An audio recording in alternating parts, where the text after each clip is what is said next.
Good morning, everyone, and welcome to our in-house recruitment talent storm webinar. Thank you very much for joining us today, and apologies for the slight delay in joining you on that one. We do just want to make sure that everyone can get online. We appreciate there are a couple of technical or IT issues working from home, so we just wanted to give everyone that opportunity to come online. My name is Natasha Priya. I am the Managing Director for in-house recruitment, the fastest growing community of in-house recruiters, talent acquisition and HR professionals in the UK today. I'm going to be hosting this webinar. We do have our other speakers online as well, and as if by magic, they're all going to appear on screen shortly. But I will be hosting this session today, so I will essentially be topping and tailing the event this morning. I'll be doing the introduction and then posing the questions to our lovely speakers at the end. So as I said, thank you very much for joining us, and I'd like to give a very special welcome to our other speakers. We have Andrew, who will be joining us shortly. He's just finishing up a big meeting. We then have Zach and Deanna, who hopefully are able to put their video on shortly. And then we also, there you go, we've got Zach, Deanna, I think should be joining us just in 1 second. And we've also got John and Elizabeth as well. So John and Elizabeth are from Armstrong, Craven, and as you may have seen from some of our comms and also some of the logos around, they are also our event partner, so very big welcome to those guys.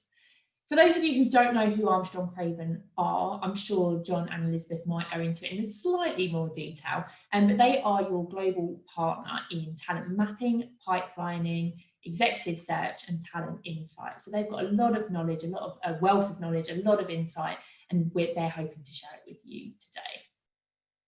As you would have signed up for, today's webinar is a new talent landscape. Are you ready for the talent storm? So it's quite apt that we've just coming out of, hoping to come out of lockdown, get into a little bit of normality, but actually what does this mean in terms of talent and hiring in the new norm? I am going to hand over to Elizabeth very shortly. Just a very quick note that if you do have any questions throughout, we've got a lot of information and a lot of insight to get through with our speakers today. But if you do have any questions, please do just pop them into the Slido Q&A, which you should see on your screen on the right-hand side. Pop them in at any time that you like. And at the end of the session, so probably around 10 to 11 or so, we're going to pose the questions back to the speakers. But I know how frustrating it can be when perhaps you have a question and you totally forget it because you haven't asked it. So just pop it in the Slido Q&A. You can up, like and comment as well as attendees. So that is it from me. I will join you shortly, but I think I will now hand over to Elizabeth from Armstrong Craven. She's going to get us started on today's webinar. Thank you so much, Natasha. That's fantastic. So let me get my slides up. I'll just give you 1 second for those to land. Yeah, they look good to me. So I'm just going to put my camera off and mute myself so I'm not distracting for everyone else. So over to you, Elizabeth. Thank you so much. Welcome, everybody. Thank you so much for joining us. I can see attendees ticking in on that side already. Some people and clients that we know and some new contacts there. So that's fantastic to see, particularly since I think for some of you it's still quite early in the morning. So this series then all started with a blog that I actually wrote at the beginning of the lockdown period here in the UK. And it was all based on conversations that I was having with clients as the head of our insight and talent analytics practice. And in that very first blog in the Talent Storm series, I just brought together the changes that we could already see with employment levels and business closures and everyone working from home. And then we made some cautious predictions about the short to medium term effects, really from the perspective of our clients, who are people leading talent acquisition and exec recruitment for some of the biggest businesses in the world. Now that blog kicked off a whole series of discussions and pieces about how talent teams can survive and thrive really through this crisis. And so what I'm here to do this morning, just quickly, is to sum up our findings and put today's discussion in a bit of context before we hand over to what you really want to hear, which is those real life examples of talent strategy through the crisis from our guests. So biggest change then that we've seen, that we've started seeing at Armstrong Craven really right back in March, is that in this climate in professional roles, the old definitions that we've always worked to of passive versus active candidates, they just don't work. And there's two parts, I think, to this. First is that talent, and all I mean by that really is people and skills, is the most important resource for all of us. And I'd argue the most important resource to any business. It's more available today than it's ever been. And in our lifetimes, most of us have probably never seen disruption like this to the employment market. That's happening across every industry, across every market in the world. And if you're fortunate enough to be in a position to move, you've never really had more opportunity to build a team, find niche skills, approach those unicorn candidates who maybe you've networked with, but as we sometimes find, the stars just haven't quite aligned. And then the second part, I think, of that equation is that in addition to a huge number of candidates out there, many of those who are in critical industries, in critical roles, still securely employed, there are still people who are unsettled. They're working from home, they're more available in terms of making contact in the hours of their day. And in times of uncertainty, what we find is that people are more open to making contact with us. They want to expand their network and think about their medium-term options. The reverse to that, though, is that this is true for our own teams as well. So if uncertainty is destabilizing, that is an opportunity, but it's also a risk. And in a lot of cases, the full force of what we're calling COVID countermeasures, so the lockdowns, the job retention schemes on businesses, it just hasn't been felt yet. So I'm in the UK, for example, and companies here are still using what we call furlough, using a job retention scheme. And most markets, I think, have an equivalent, meaning there is another spike to come of moves, potential redundancies, when those schemes start closing and teams have to look again at their resource, at how they're performing, at what they can afford to keep and what they need to prioritize, and ultimately what they need to move. And what that means is that sitting here today, there is still time for recruitment for TA to plan, to innovate, to execute, and ultimately to try and get a bit of first mover advantage when the next major change comes in as those schemes start to close in the winter. Now, the other piece to this puzzle is the shift to remote working. And I think you will all have seen a lot of writing and talking and knowledge sharing about remote working in, let's say, LinkedIn feeds since March. So we've taken a slightly different angle. We're talking specifically about exactly what remote working means for you working in a talent team. So with the lockdown period as a proof of concept, this is a very good time to start making cases to business, maybe to hiring managers, that certain challenging to find, challenging to fill roles could be flexible or even fully remote. And that's, you know, that opens up global maps, that opens up way more representative slates, it opens up the opportunity to get more experience for the same salary by hiring somewhere where the cost of living is just lower.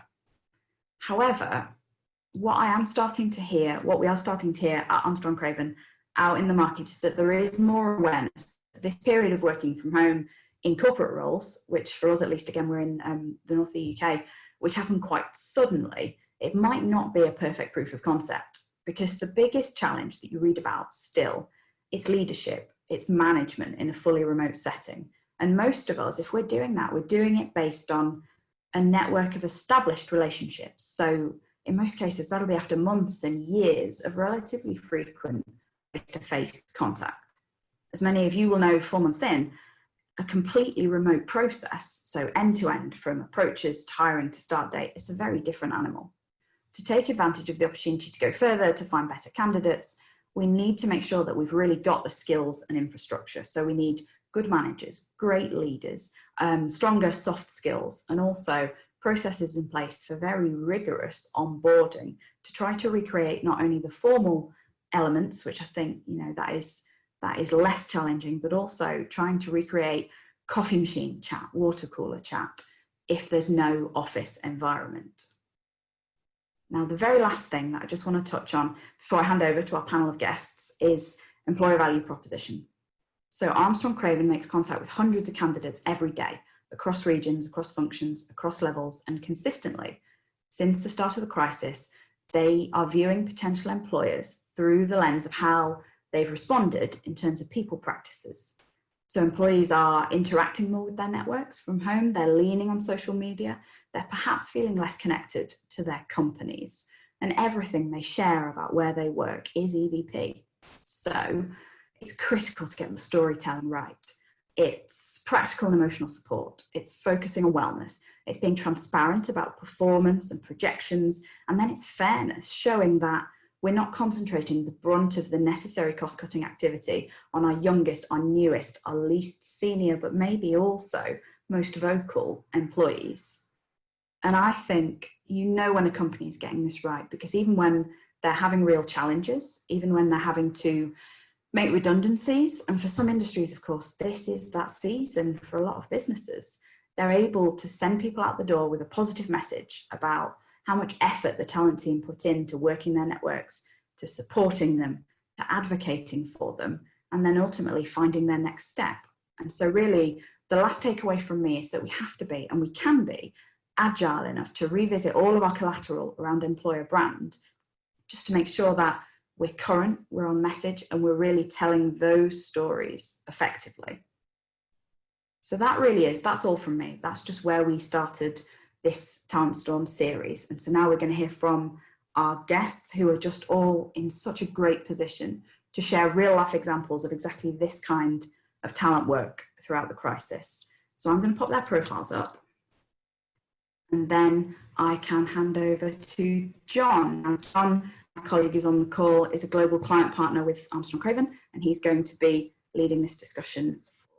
Thanks very much, John. Thank you very much, Elizabeth. Natasha, if you could start my video, please. I don't think I can do it from here.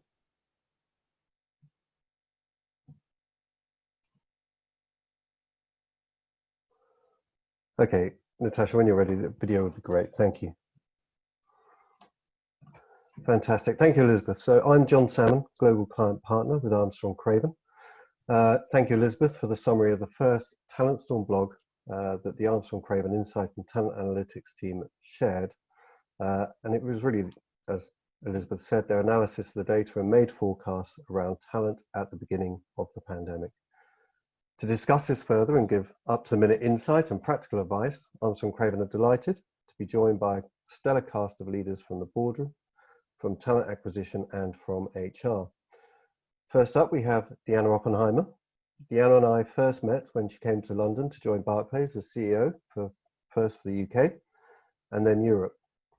After a very successful time at Barclays, Deanna returned to the States, where she set up a for-profit business called Cameo Works and a not-for-profit called Board Ready, which is hugely exciting and seeks to advance board diversity.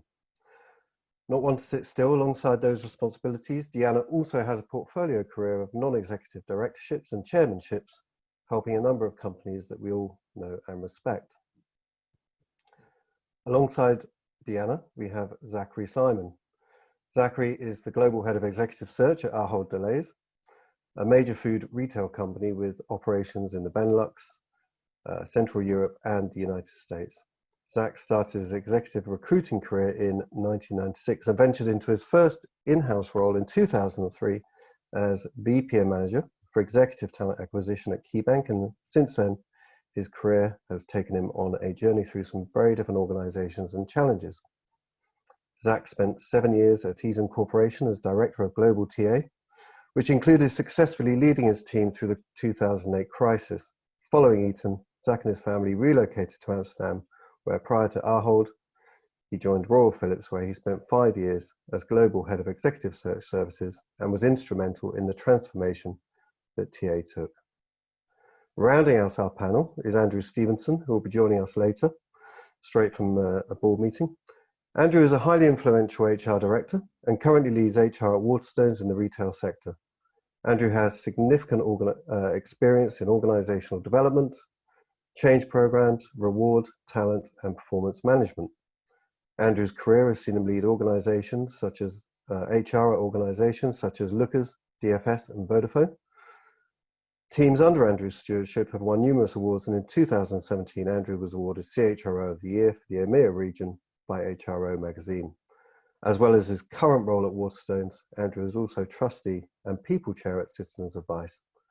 For those of you not in the UK, Citizens Advice is an independent charity that gives confidential advice that people need for the problems they face, ranging from finance and debt, housing, legal and other concerns. And as you can imagine, seeing unprecedented demand at this time. Deanna, if we could first turn to you.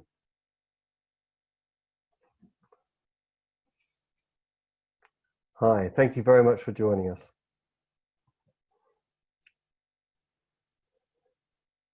Deanna, you and I spoke following the release of the initial Talent Storm blog, and there are a number of points that really resonated with you.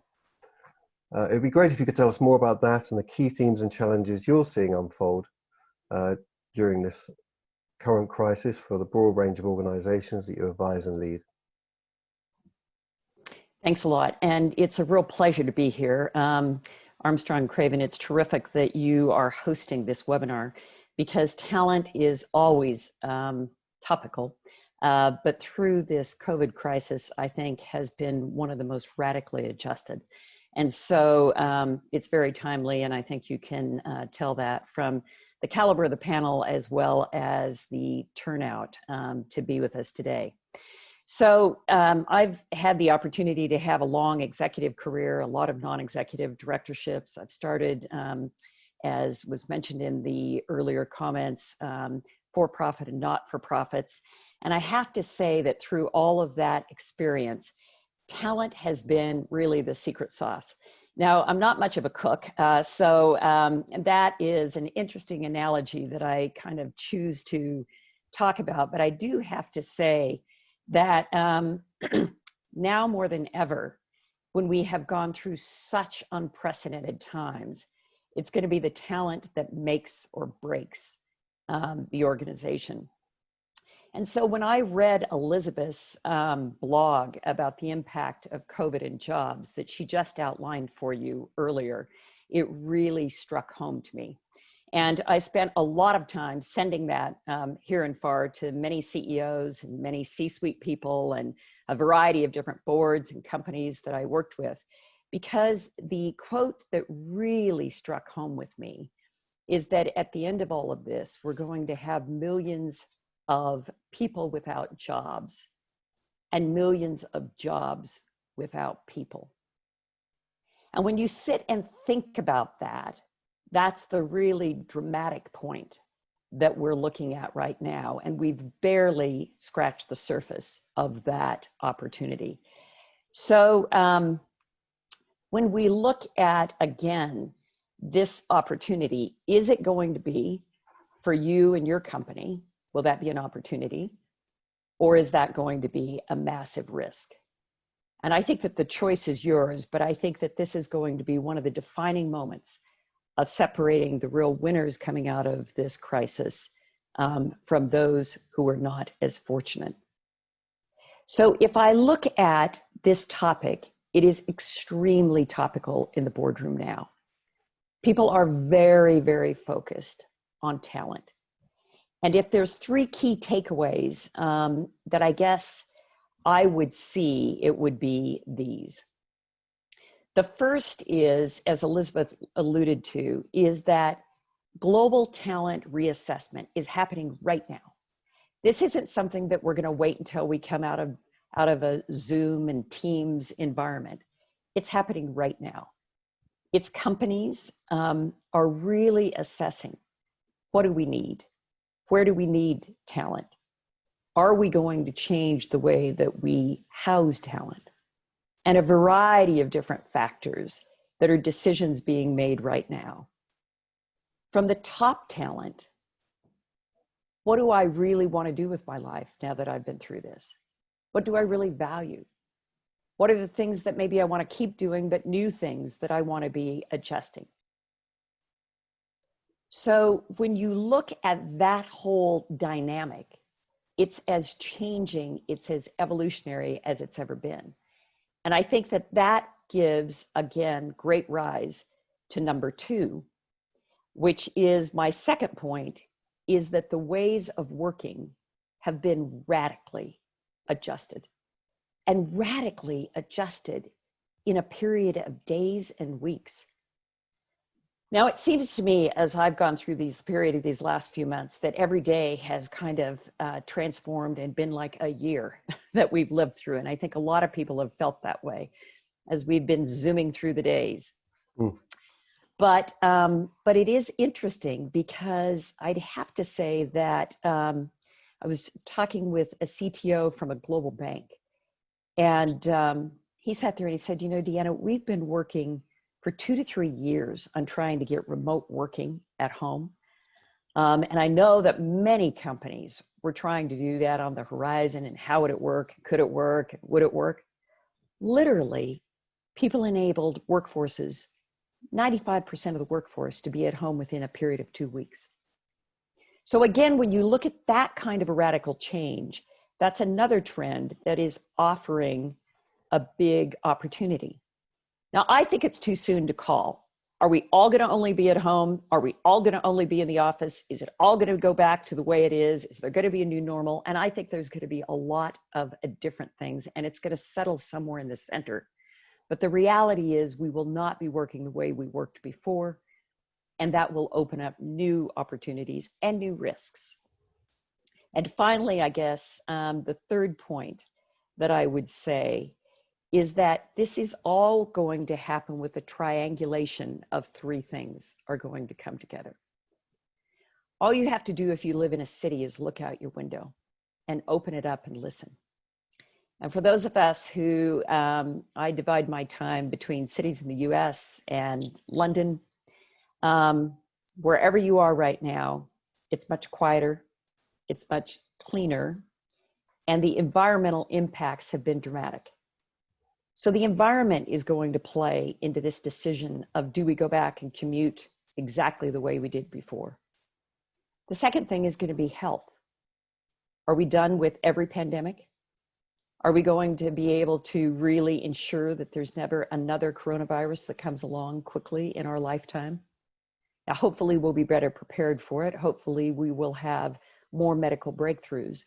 But I think if we've seen one thing, is that for the first time everywhere in the world, all at one time, we're all going through the same factor. So health will factor into this. And the third is economics. Can we afford to house everybody in the same way, in the same places that we did before? And I think those reassessments are happening as well. I do believe that gone are the days where you travel halfway around the world for a 45-minute board presentation and come back. I think we've seen right here things that we never thought we could do before. House everything from weddings to events to business leadership can happen technically. But again, we've also really proven the power of that interaction personally. And so there will be a medium that falls somewhere between. So I guess one of the things that you're going to hear now from the next panelists, as board members, what we always get to do is put up the big trends. But I think you're going to get some real actionable advice on what that means for you as key talent, for the businesses that you're managing those areas, and where the opportunities are. But I guess I would leave you with a couple of thoughts before I hand it back to you, John. Thank you. The first is that teams are being assembled right now. As I mentioned earlier, I spend a lot of my time in Seattle in the head of the tech spending and the tech center. There is more money that's gone into tech companies out of VCs in the month of June this year than ever before. So people are investing. Companies are amassing opportunities and talent. So it's one of those things that acting now is going to be important to not be left behind. And I guess the second thing I'd say is that there is a real risk reward here. So assess very carefully. Now's the time to take a calculated chance, but now's the time also to give a chance. And whichever side you are on that equation, best of luck as you look at progressing through that. So thanks a lot, John. It's been a pleasure to be here with you. Deanna, thank you very much. And thank you for such great insight and such a big view and broad view on the effects of the pandemic. Thank you. Zach, if we can bring you into focus and online. There you go. Hello. Hi, Zach. Thank you. So we've heard from Deanna and a fantastic introduction to the panel and to the topic. So I just wanted to, rather than start with your experience of leading talent acquisition for an organization in the frontline industry, can we circle back to your experience during the last economic crisis? During 2008, you led talent acquisition for an organization in an industry that in many ways ground to a halt. Despite the brakes being applied to your teams day to day with hiring freezes and so on and so forth, you maintained the team and led it through the crisis and continued to add value to the business. I think it would be really helpful for the audience just to hear how you achieved that, if you could just talk us through it. Yeah, no, absolutely. So, and like Deanna, appreciate the opportunity of participating in this for for a couple of minutes, and likewise getting to hear the other speakers and especially the information from Elizabeth. And yeah, as I was reflecting on this presentation today, I thought back to the, if you will, the last sort of global crisis, global recession that we had in 2008, 2009. And at that time, I worked for a company called Eaton Corporation. It was a $22 billion industrial manufacturing company. And as Deanna said, this is completely unprecedented what we are experiencing. But there were definitely similarities, especially from a talent perspective, where, as a company, I remember we had downsized, I think, 10 to 15% of the population. And that was for a company of over 100,000 employees. Employees that were remaining had 1 month off of unpaid vacation, to help from a payroll standpoint, no bonuses, etc. And by all means, I was quite concerned. I was leading executive recruiting on a global scale, and on one hand felt that our CHRO and CEO were just going to disband the executive recruiting team, and for obvious reasons, we weren't hiring executives. If anything, we were downsizing. But yet I looked at it too also as an opportunity. Unfortunately, the CHRO and the CEO at the time, Sandy Cutler, asked, what can we do? What kind of ways can we look at talent? And they were visionary in the sense of realizing this is a great time to have conversations with executives. It was a great time. It was really the precursor to, I think, a term that we know of, talent pipelining, right? Where we were calling candidates, and I'll call them candidates or prospects, but we were calling executives, having conversations, getting to know them, letting them get to know Eaton as a corporation.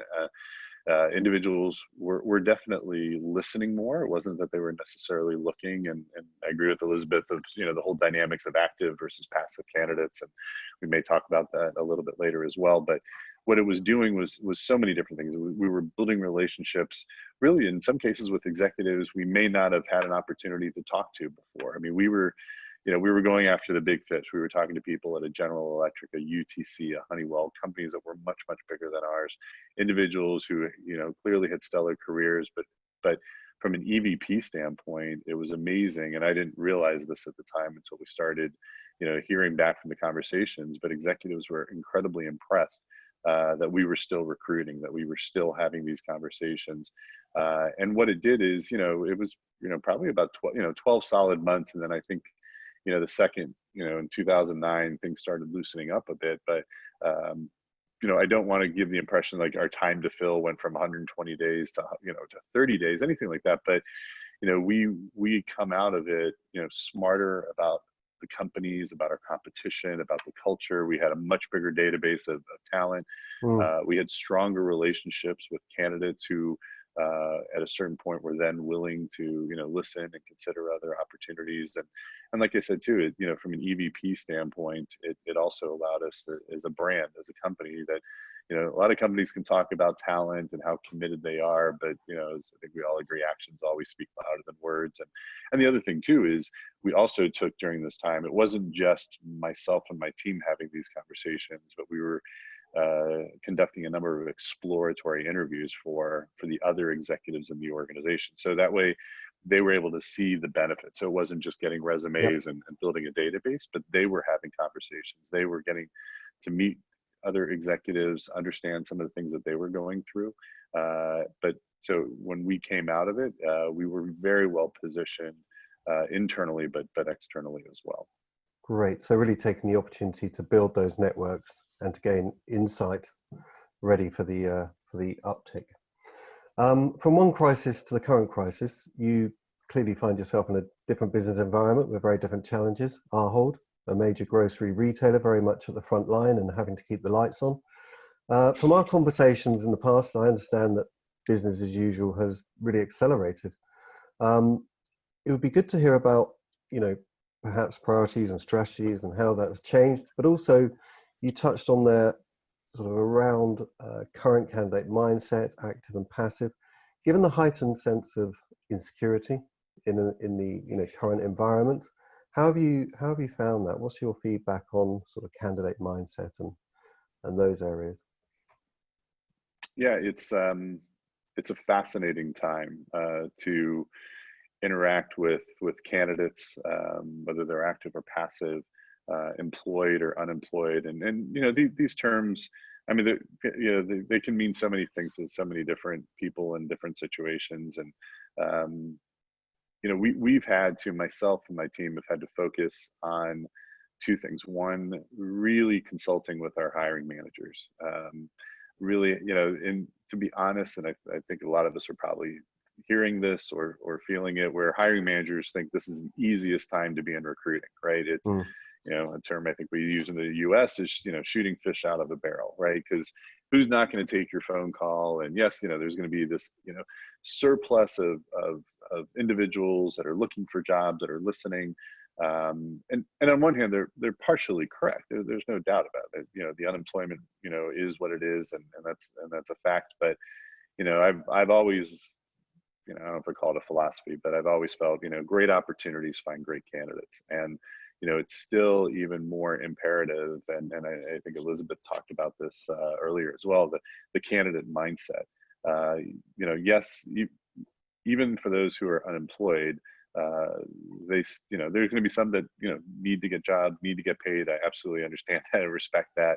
But as we're looking, especially on the executive level side, we always want to find the right individual who's going to be accomplished, capable, also a cultural fit, and even more so, candidates today, I think, are they're doing incredible amount of what I call mutual due diligence.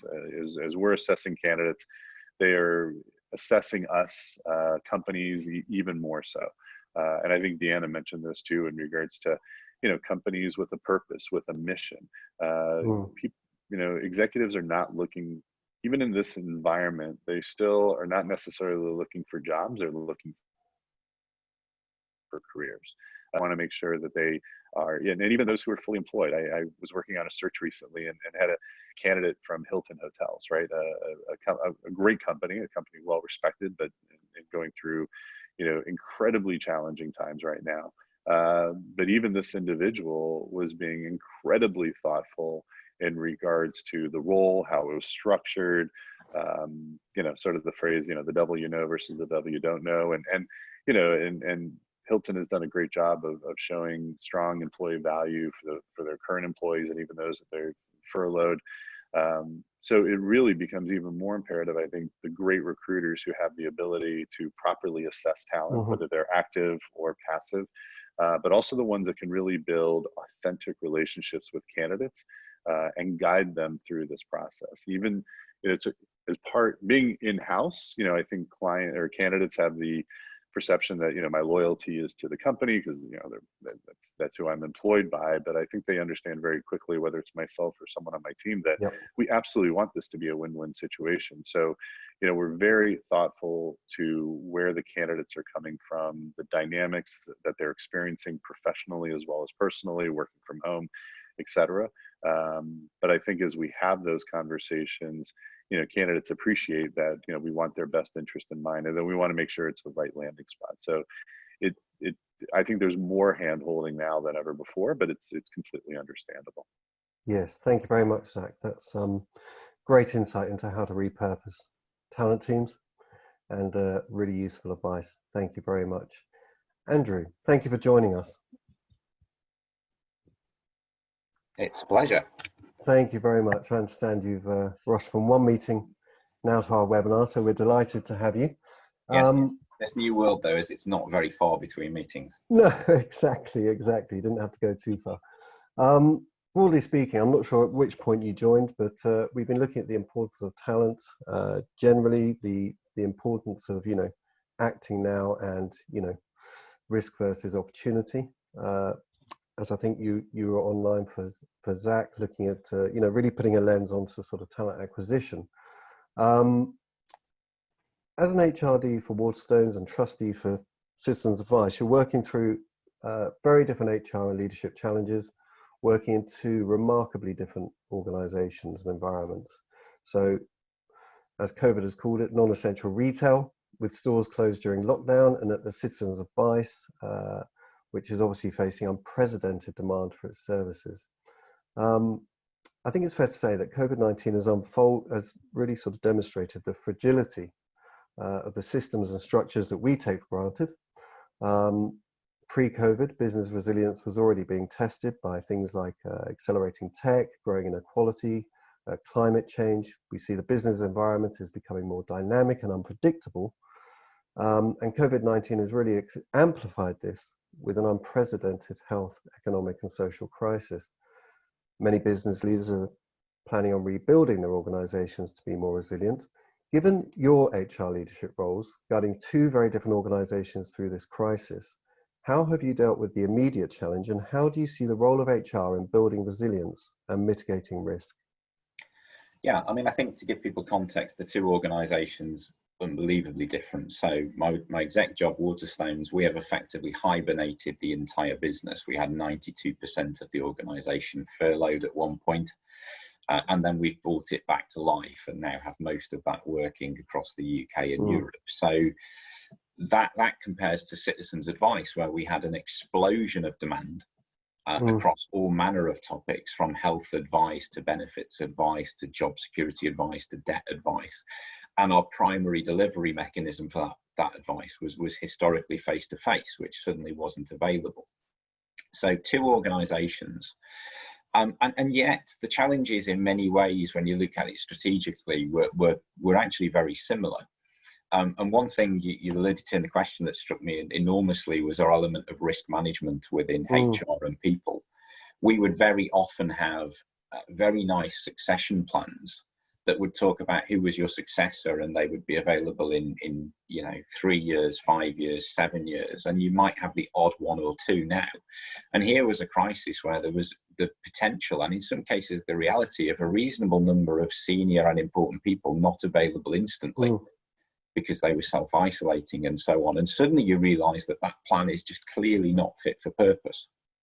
And in the same way that we did some clever things in tech and rolled out Teams in 11 days, but you can't suddenly produce a new person to fill a gap.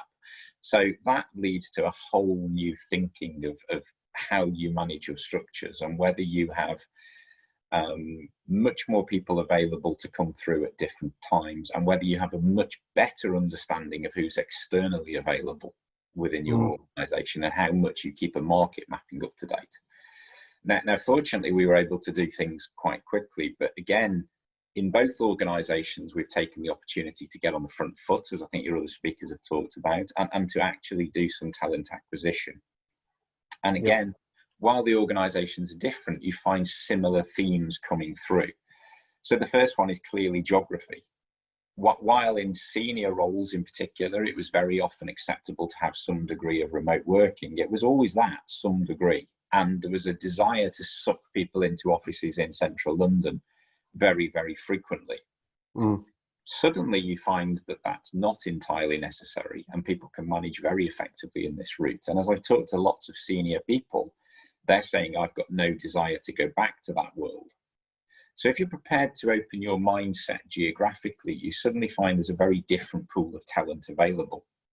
And certainly in one of my organisations, we've been able to recruit very senior tech person in who absolutely wouldn't have considered a London-centric job, but was very able and very willing to do that job remotely from another part of the country. And so suddenly the organisation's accessed a pool of talent that it couldn't do before. I think that geography thing is really important, and it really ties to the flexible working agenda that's gone on. I think the other bits that are really worth looking at, given those gaps in risk, as I said, one bit we've very clearly looked at is whether, as you get higher, do you have much more generic skill sets? If it is about coordination and leadership, do you have a much slimmer team at the top looking across a wider range of functions with more deeply rooted functional expertise sat underneath it? And again, that will be right for some businesses and right and wrong for others. But the key bit is, are you looking at it now? Because across the country and across all the countries we operate in, there is talent available now. And there is talent available either because it's been displaced in an industry that's moving on, or because people are looking at how their organisation responded through this and are suddenly going, I'd quite like to be somewhere else. And when that talent's becoming available, I'm sure everyone on this webinar knows, first mover advantage is absolutely the key. Certainly. So we've seen the opportunity to go, right, what is the right structure? What's the pool of talent that we really, really weren't considering before? How do we very quickly move to make that? And how do we use that whole holistic process to actually mitigate risks for the sadly inevitable second and third waves of the current crisis? But I think, as one of your speakers mentioned earlier, other things that come along. And now is the moment to really get on the front foot with that. And again, I would echo what some of your other speakers have said. One of the reasons we've done that is, I think, in the main, trying to do the right thing for our people and having an EVP that's very suitable to the current world, the current way of working, and really promoting the bits that are key. Thank you very much, Andrew. Brilliant. And just staying with leadership and new ways of working, how do you see the skills and competencies required changing for senior and leadership roles? I think I think clearly remote managing is very, very different. And that's something people have got to get used to. And you've got to have greater degrees of trust than you ever had before. You've got to be much more focused on output. None of this is new. This is all the things HR professionals and talent professionals have been saying for ages. The reality is it's now happening. Yep. And it's happening in front of your eyes. And if you try and manage people on the hours they're in front of the computer, that really doesn't work. You've got to focus on what are people doing, how are they doing it, and what outputs are getting delivered. And I think when you do that, you suddenly find whole new ways you can restructure the organisation. We're finding, I think, again, people talked about, one of your guests talked about flying for 45-minute board meetings. Yep. I think the alternative is where you don't have a flight. I think just having a meeting that's 2-3 hours long, that's filled of inane periphery that you just don't need, that can go out of the window. You can have much shorter, much sharper, much more managed sessions. And through that, we found certainly our line management can manage much more people, which gives you, again, an entire debate on how you structure your organisation. Because if I'm no longer travelling and I'm doing shorter, sharper sections, then you can be much more efficient from a management and leadership point of view. The key bit to remember, though, is that you don't make it totally focused. So it's certainly within my teams, and it's happened in many other in the organisations, we've got very deliberate social sessions in as well. And I certainly don't want to turn it into forced fun. But actually, the team do have very social events that are done very virtually, and where people are in pockets, they do get together. But it is that balance, and we've found you can be considerably more efficient in your management than it was possible in the kind of pre-COVID world, as it were. And taking that through into planning your talent is something people should be doing right now. Yeah, absolutely. Thank you very much indeed. And I think time-wise, that brings us pretty much to Q&A. I'd like to thank everyone, Deanna, Zachary, and Simon, of course. Thank you very much for all the input. Absolutely fascinating views from the boardroom, from talent acquisition, and from HR. Thank you. At this point, I will hand back, I believe, to Elizabeth or Natasha, just to take us through the Q&A. Yeah, amazing. Thank you so much for all the different insight. It really is a a different time at the moment. So understanding what other organisations are doing is brilliant. So we have had a couple of questions on the hashtag IHRUTalent. I think you can, on your screens as attendees, you can pop your questions on the right-hand side. So we have had a couple come through. I don't know if all, if Zach, Andrew and Deanna, you're all able to sort of come on as well. It might be quite good for all of the questions to, might be a best person to ask them to. So the first question that we've had is, to what extent does this opportunity to embed the talent pipeline in practices tie into the increasing need for businesses to manage that leadership risk in a pandemic? Andrew and Zach, I think you both touched on it very slightly, so I don't know if either of you want to take the lead on that one. Yeah, I can start real quick. I mean, one thing that we've been doing at Ahold Delhaize, and we did this at Philips as well, even in sort of the normal economy, was looking at succession planning, especially at our exco and next level down, of being able to identify individuals that we would want to start having conversations with. So, you know, the dynamic you have today, of course, I mean, in recruiting in general, you have the immediate vacancy and, you know, it's something you need to fill immediately. And sometimes candidates, they don't want to be in that position to, you know, make a decision immediately. They want to understand the company. So again, from a succession planning, we have a very strong exco in place today, but we want to make sure that we're looking both internally, which we're doing quite a bit, as well as externally, that we can compare and contrast, start having conversations with individuals. So again, even from a leadership standpoint, this is a great time to have those conversations. But I think it's also imperative to make sure that you're not doing it in a bubble, that you're communicating out to the CHRO and to the other excos what you're doing. Because I think, as we all know, the short-term return on investment is not going to be there. I mean, you may be able to show CVs and conversations, but be able to explain and communicate how, from an EVP standpoint and from a long-term standpoint, it will really benefit the company. Yeah, absolutely. Andrew, did you have anything to add on that one, or anyone else in that? I think I just echo that entirely. Certainly, we in the same way that we've moved people in internally, we've also moved people through the ranks, and look very quickly at how you accelerate that. And that's twofold. It's one, getting your organisation right from your talent point of view. It's also a defensive position. There are other companies out there who will be on the hunt for talent as well. And if you haven't moved your people through the ranks, then they'll be much easier to move on from another's point of view. So yeah, I think that internal and external view is incredibly important. Excellent. We've had another question that's come through. How have you gone about prioritising leadership roles that can now be fully remote? Is this candidate interest and availability, or is it from a business need? Who wants to take that one? I'll just throw a quick starter in, which is, I think certainly in the organisations I've been in, this current crisis has proved that every function can be managed remotely. We've had very clear, you know, we've had big logistics warehouses, geographically spread retail organisations, as well as office. And I think your starting point has to be, there's no job that can't be done remotely. Now, clearly there are then people's circumstances and lives and lots of factors as to why some people might want to be in the office, and that would work for candidates. But the starting point should be, I've seen no barrier to any job that can't be done until you get into kind of frontline retail roles, you know, where clearly you need to be in a store. But leadership and management roles across all of our functions have been able to be done remotely.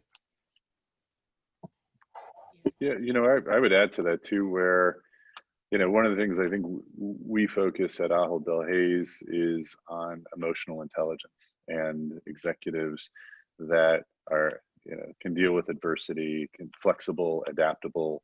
So those are skills that if they don't have that built in their DNA or their career, now's not the time to figure it out. So I think, again, we've looked for those executives in the past, and then even more so in the present, that can adjust, that are going to be comfortable and understanding of how their teams are operating, you know, pre-pandemic and post-pandemic. So it's that if you have those skill sets, if you're looking for that kind of leadership, and I think we have a lot of that it's made it quite seamless for us to be able to make this shift. As Andrew had mentioned, Indiana, I mean, I've and I'll admit, I loved being in the office. I was in the office every day and enjoyed it. And I have, it's been 4 months now, and including my team, we've figured it out. And I think we've been flexible. We've listened. So all of those skills that we had pre-pandemic have really been, accelerated. But necessary, and I think as long as we keep focusing on that kind of talent, we will show great flexibility and great results. How do we find that balance? It's great to have those good leaders and everyone with those kind of skill sets, Zach, but more often than not, some of the managers that our audience are managing aren't necessarily always that way. So how do we find the balance between understanding managers who do not wish to manage remotely and those employees within their team who are likely to be disgruntled if they cannot stay remote?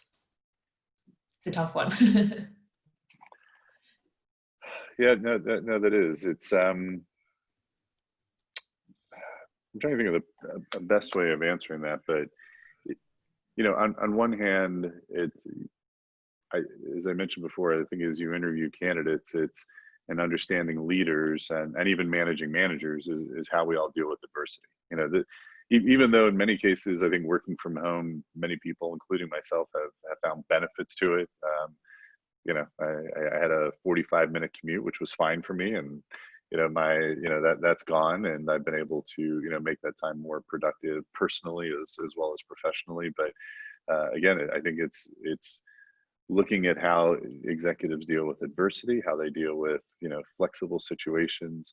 And I think it's important for managers and leaders. I think I'll be honest, our exco has done a great job. Shadow of a leader is a philosophy I talk about a lot. And, our exco has done an exceptional job of making sure that their leaders felt enough flexibility, enough, allowing them enough creativity to get the work done in a very different venue that we've ever experienced before. So I don't know if Natasha, that answers the question or not, but yeah, please, Deanna. Yeah, I was just going to say, Natasha, one of the things that I've seen that has really stepped up with a number of the companies that I'm familiar with is surveying. I think people are talking to their colleagues a lot more. Companies are. I think, interestingly enough, in Seattle, there's a group that actually manages a lot of commercial real estate that's going out and talking with employees. Where do you want to be? When do you want to be? Why do you want to be? And they're actually seeing that, and then they're pulsing those surveys.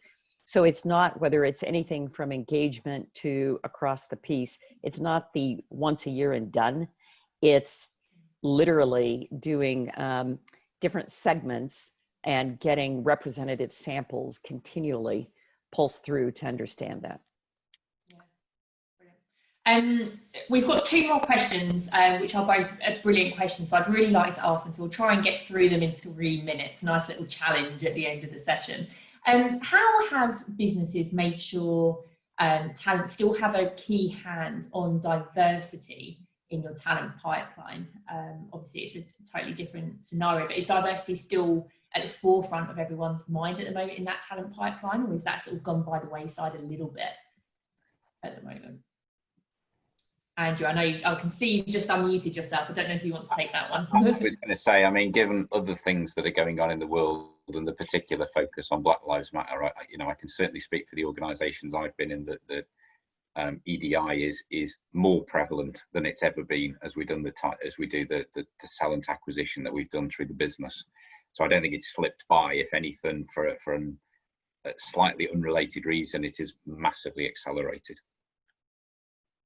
Yeah, and are you doing anything particular to ensure that diversity is in the pipeline at the moment? Are you advancing that, within your sort of techniques and your strategies? Yeah, absolutely. So we've just relaunched our EDI policies. We've completely refreshed them. We've completely changed the way we collect data from our employees so that we know more than we've ever done before. And we've put certain stages into our processes that we didn't have before. One of the beauties of if there is any of this situation while we've been locked down, we've been able to take the time to refresh an awful lot of processes and procedures that would have taken us a very long time to do, and we've done it quite quickly. So we've renewed our entire talent process and really brought EDI much more prevalent than it was before. COVID has given everyone that opportunity to look at the perhaps not necessarily broken processes, but the processes that can be tweaked and enhanced as well, which is great. The very final question before we've got 1 minute is, what impact does the new way of working have on annual TA budget and HR budget? Are there any areas in which more money can be allocated because of the changes, and what do you think they might be? Could it be tech resources, marketing? What are you seeing? Perhaps Deanna, from a sort of board level, do you have an oversight as to what different organisations are doing for that budget? You know, I think that budgets are about as dynamic as the situation we live in right now. I think that it really varies by, you have some whole industries that have no revenue, zero revenue during the lockdown as happened. And that's caused, again, adversity is the mother of invention. That has caused real innovation in budgeting.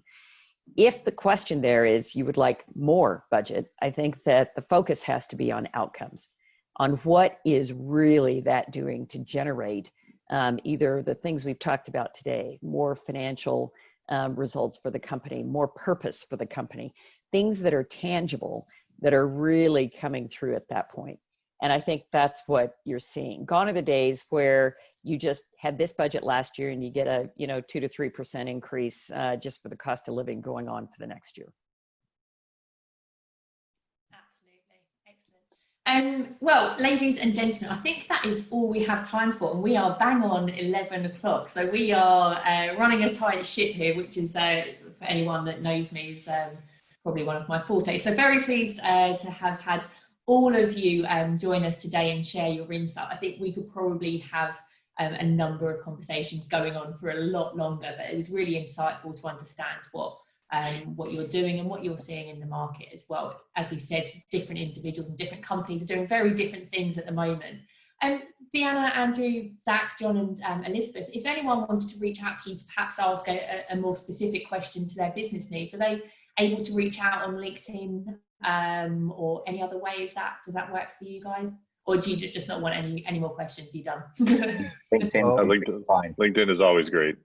Yeah, absolutely. amazing. Please do get in touch with any further questions. And on behalf of Armstrong Craven, I'd just like to thank Deanna, Zach, and Simon for being available and giving your insights.